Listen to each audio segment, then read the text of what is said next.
प्यारे बच्चों, 9वीं कक्षा के विज्ञान के 8वें चैप्टर गति के छठे लेक्चर में आपका स्वागत है। इस लेक्चर में हम वेग समय ग्राफ के बारे में पढ़ेंगे। हम किसी गतिमान वस्तु की दो स्थितियों के लिए वेग समय ग्राफ ड्रा करेंगे। पहली स्थिति है जब वस्तु एक समान वेग से चल रही हो और दूसरी स्थिति है जब वस्तु एक समान त्वरण के साथ चल रही हो। तो इन दोनों स्थितियों के लिए हम क्या करेंगे, वेग समय ग्राफ जो है वो बनाएंगे और फिर इसके बाद इसी लेक्चर में हम देखेंगे कि ये जो वेग समय ग्राफ जो हम ड्रा करते हैं इनके क्या बेनिफिट है, क्या इसके लाभ है, अर्थात कि इन वेग समय ग्राफ से हम क्या क्या जानकारियां प्राप्त कर सकते हैं, वो सारा कुछ हम इस लेक्चर में पढ़ेंगे। तो आइए शुरुआत करते हैं। अब आइए सबसे पहले हम देखते हैं कि वेग समय ग्राफ जब वस्तु एक समान वेग से चल रही हो। तो ग्राफ ड्रा करने से पहले हम एक समान वेग क्या होता है वो उसको हम रिवाइज कर लेते हैं कि यदि कोई वस्तु जो है समान समय अंतराल में समान दूरी तय करती हो और वेग की बात करते हैं समान विस्थापन तय करती हो, तो उसका जो वेग है वो एक समान वेग कहलाता है। तो जैसे यहाँ पर देखें, जैसे मान लेते हैं समय अंतरालों में एक एक सेकंड का ले लेते हैं, समझने में थोड़ी सी आसानी हो। वैसे तो ये कितने छोटे हो सकते हैं समय अंतराल। तो जैसे मान लेते हैं कि कोई वस्तु जो है पहले सेकंड में भी 3 मीटर चलती है, दूसरी सेकंड में भी 3 मीटर चलती है, तीसरी सेकंड में भी 3 मीटर चलती है। इस तरह से अगर कोई वस्तु समान समय अंतराल में समान दूरी तय करती है तो उसका जो वेग है वो क्या कहलाएगा, एक समान वेग कहलाएगा। और यदि हम वेग के रेफरेंस में बात करें तो यदि जब वस्तु शुरू होती है तब भी उसका वेग कितना, 3 मीटर पर सेकंड, ठीक। यानी एक सेकंड में 3 चल रही है, आगे भी एक सेकंड में 3 चल रही है, आगे भी एक सेकंड में 3 मीटर चल रही है। तो इसका मतलब इसका समय चाहे 0 सेकंड ले, 1 सेकंड ले, 2 सेकंड ले, 3 सेकंड ले, हर जगह पर आपको इसका वेग कितना मिलेगा, 3 मीटर पर सेकंड ही मिलेगा। क्योंकि 1 सेकंड में 3 मीटर चल रही है तो वेग कितना होगा, जब 0 सेकंड है तब भी 3 मीटर पर सेकंड, 1 है तब भी 3 मीटर पर सेकंड, 2 है तो भी 3 मीटर पर सेकंड, ठीक। तो मेरे हिसाब से आप समझ गए होंगे कि एक समान वेग, जैसे यहाँ से स्पष्ट है, नाम से स्पष्ट है कि किसी भी समय अंतराल में अगर वेग समान रहे तो वो एक समान वेग होता है। अब देखिए टेबल आपके पास तैयार है तो आप यहाँ से इसका ग्राफ ड्रा कर सकते हैं। ग्राफ में हम एक्स एक्सिस की तरफ ले लेते हैं समय और दूसरा एक्स वाई एक्सिस की तरफ इधर हम ले लेते हैं वेग, ठीक। तो जब समय 0 है तब भी हम ले लेते हैं इसका वेग 0, 1, 2, 3 मीटर पर सेकंड। यहाँ पर हम टाइम ड्रा कर देते हैं, टाइम मार्क कर देते हैं 1 सेकंड, 2 सेकंड, 3 सेकंड, 4 सेकंड, ठीक। जब समय 0 सेकंड है तब भी वेग 3 है, 1 है तब भी 3, 2 है तब भी 3, 3 है तब भी 3, 4 है तब भी 3। तो इसका ग्राफ इस तरह से एक सीधी रेखा आएगा, ठीक। तो इसमें हम लिखें कैसे, यदि हम एक समान वेग के लिए, यदि हम एक समान वेग के लिए वेग समय ग्राफ खींचें तो यह समय x के समांतर एक सीधी रेखा होगी। यह समय x के समांतर एक सीधी रेखा होगी,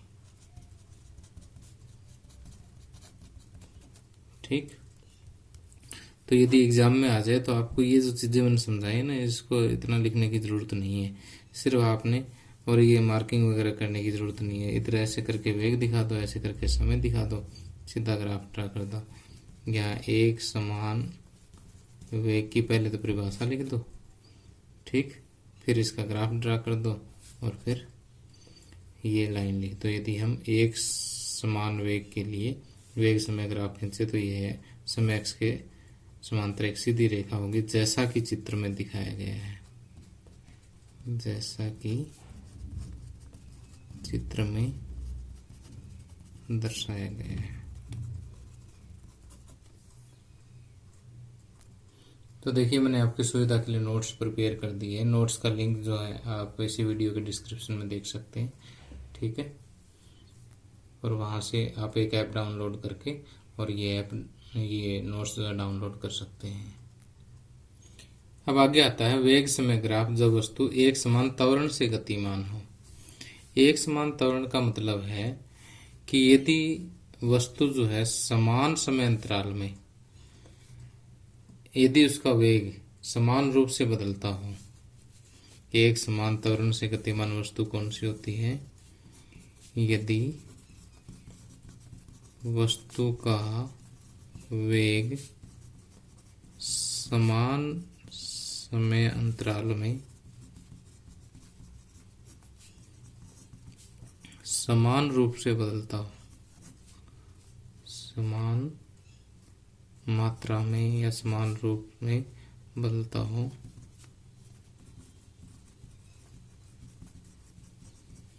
तो उस वस्तु का वेग जो है वो उस वस्तु को हम कहेंगे कि ये एक समान त्वरण से चल रही है। उदाहरण के लिए कि जैसे मान लीजिए कि कोई वस्तु जो जीरो से स्टार्ट हो, समय जब जीरो है तब शुरू होती है, तो इसका वेग भी कितना है? जीरो है। समय जब 1 सेकंड हुआ तब उसका वेग मान लेते हैं कि 4 मीटर पर सेकंड हो गया। जब समय 2 सेकंड हुआ तो इसका वेग 4 और बढ़ गया, 8 मीटर पर सेकंड हो गया। समय जब 3 सेकंड हुआ, यानी इतना ही समय अंतराल में उतना ही वेग और बढ़ गया, यानी 12 मीटर पर सेकंड हुआ। फिर समय 4 सेकंड हुआ तो इसका वेग उतनी मात्रा में फिर बढ़ गया, 12 और 4 16 मीटर पर सेकंड हो गया। इसी तरह से अगर वस्तु चलती रहे कि उसका वेग समान समय अंतराल में समान मात्रा में बदलता रहे, तो उस वस्तु क्या कहलाएगी? एक समान त्वरण से गतिमान वस्तु कहलाएगी। और ऐसी वस्तु के लिए देखिए, टेबल तो आपकी ऑटोमेटिक तैयार होएगी, चाहे इसको टेबल यानी सारणी के रूप में लिख दो, ठीक है। वेग समय, जब समय 0 है तो वेग 0, समय 1 है तो वेग 4, 2 है तो 8, 3 है तो 12 और 4 है तो 16 मीटर पर सेकंड, ठीक। तो वेग समय ग्राफ ड्रा करने के लिए हम 2 एक्सिस लेते हैं।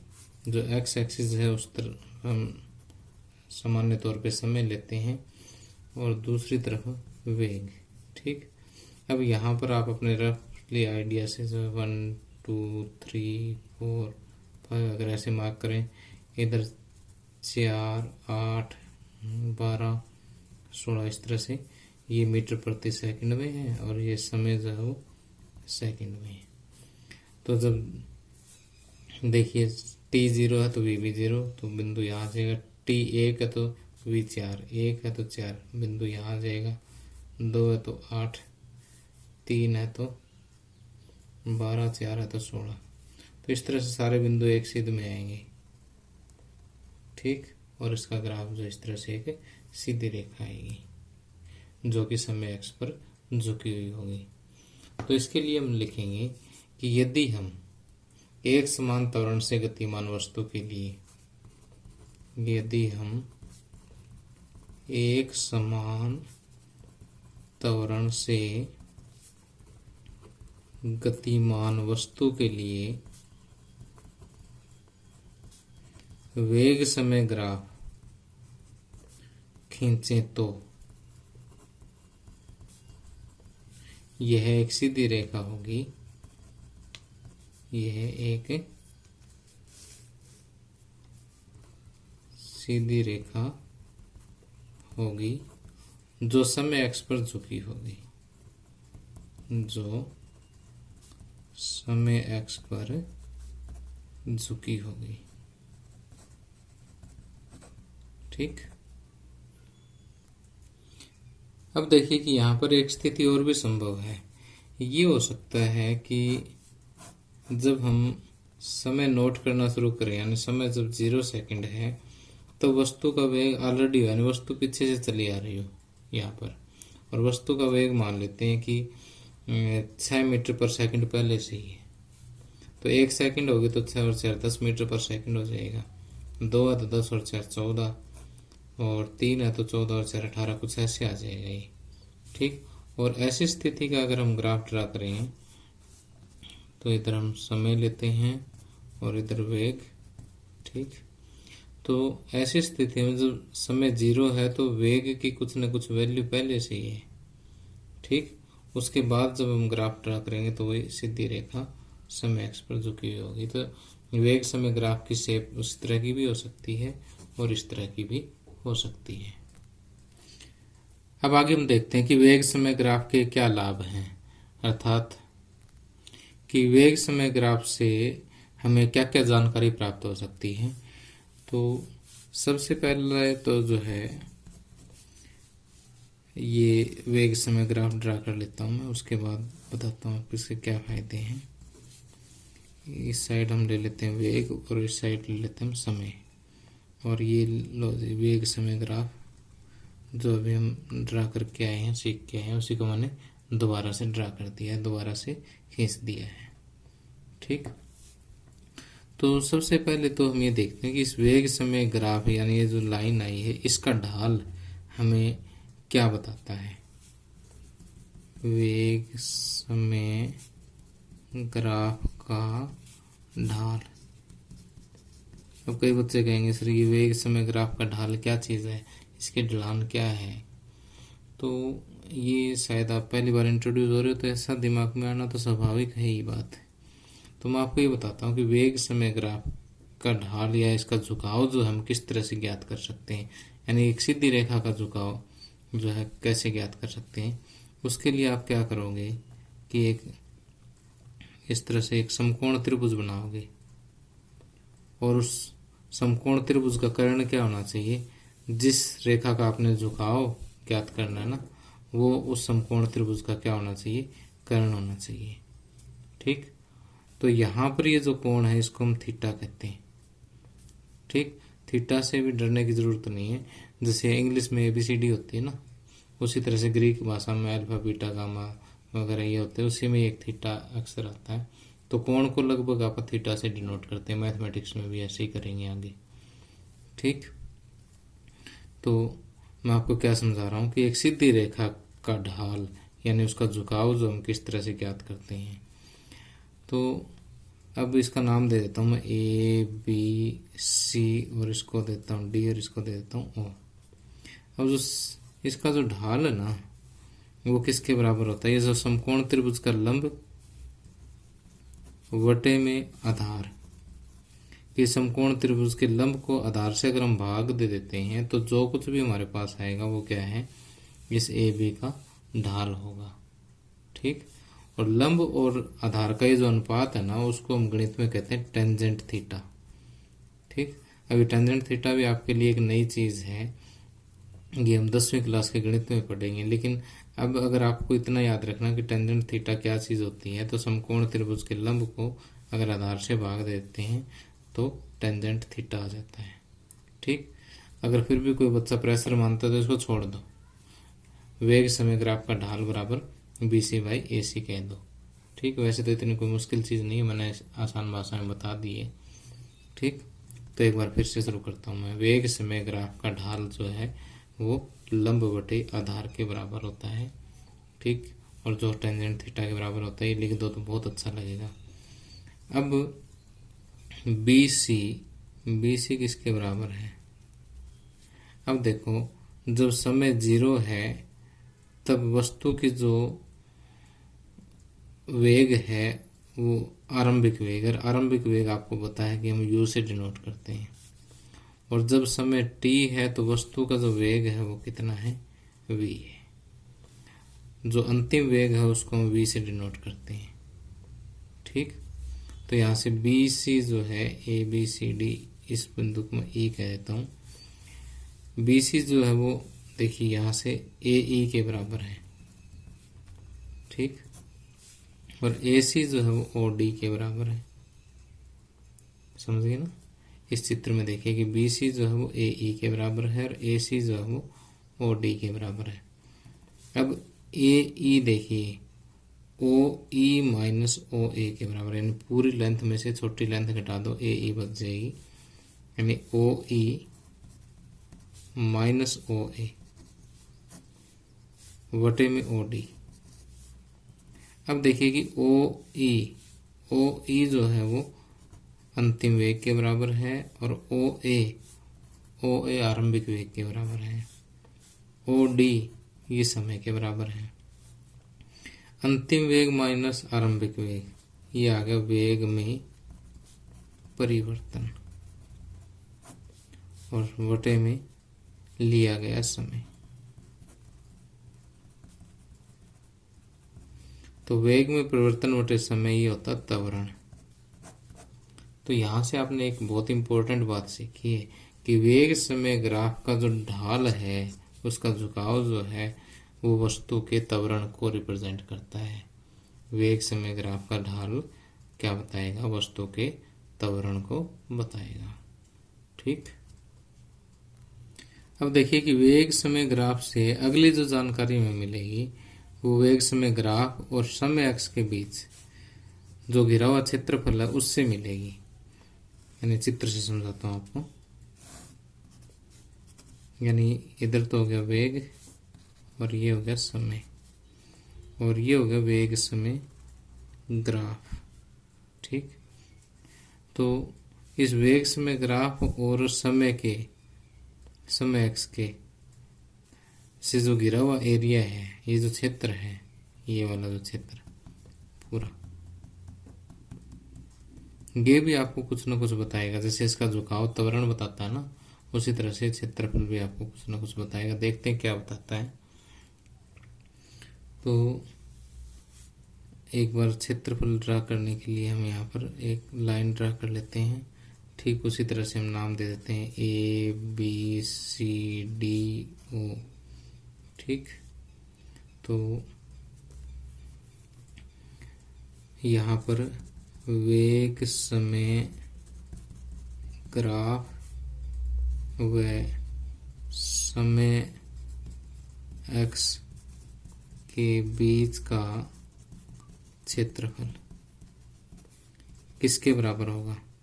इस चतुर्भुज का क्षेत्रफल प्लस इस त्रिभुज का क्षेत्रफल, बल्कि ये आयत है, इस आयत का क्षेत्रफल प्लस त्रिभुज एबीसी का क्षेत्रफल। तो हम कहेंगे आयत ओएसीडी का क्षेत्रफल प्लस में क्या त्रिभुज एबीसी का क्षेत्रफल।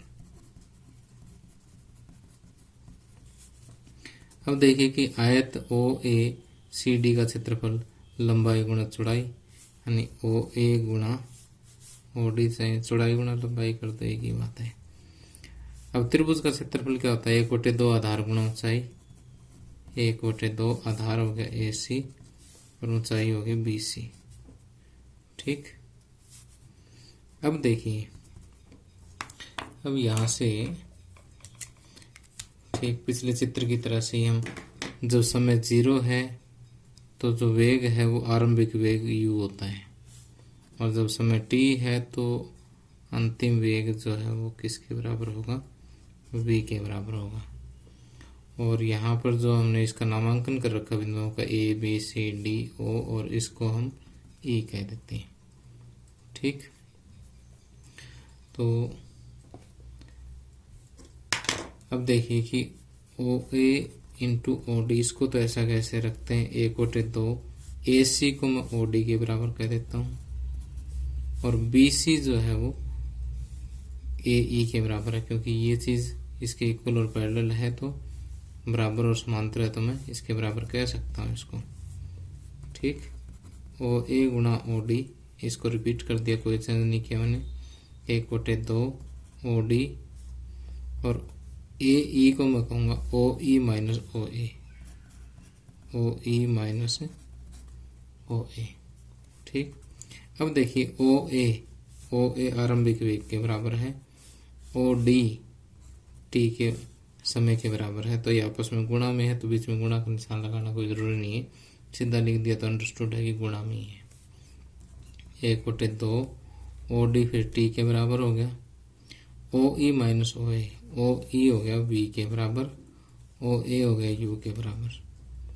ठीक, अब अगले स्टेप में हम क्या करेंगे, ये स्टेप रिपीट करके आपने क्या करना, टी से गुणा और टी से भाग और टी से गुणा कर दो, तो ये हो जाएगा यू टी प्लस हाफ। अब V minus U by T, वेग में परिवर्तन बटे समय, ये हो गया त्वरण। त्वरण को हम ए से लिखते हैं,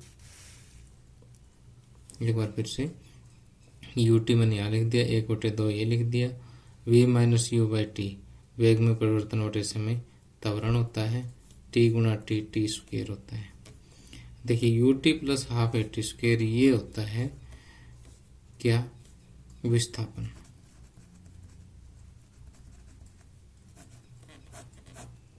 ठीक, तो वेग समय ग्राफ और समय एक्स के बीच का घिरा हुआ क्षेत्रफल जो है वो क्या देगा, वस्तु का विस्थापन देगा। तो यहाँ से आज हमने दो बहुत ही इंपॉर्टेंट बातें सीखी कि वेग समय ग्राफ का जो ढलान है वो आपको देगा त्वरण। ठीक, और वेग समय ग्राफ और समय एक्स के बीच का घिरा हुआ क्षेत्र देगा आपको विस्थापन। तो ये एक दो बार आपने जो है अपनी कॉपी पर करके देखना है। ठीक, अगर ये दोनों आर्टिकल आपने ढंग से कर लिए तो उसके बाद जो है अगले लेक्चर में मैं आपको एक समान त्वरण से गतिमान वस्तु के कुछ समीकरण होते हैं, 4 समीकरण है, वो आपको बताऊंगा कि कौन कौन से समीकरण हैं, और फिर उनको इतनी ग्राफीय विधि से ही मैं आपको प्रूव करवाऊंगा। ठीक है, तो ये दोनों ग्राफ में जो आज मैंने आपको काम करवाया उसको अच्छी तरह से एक दो बार अपनी कॉपी पर पेन से करके देख लें।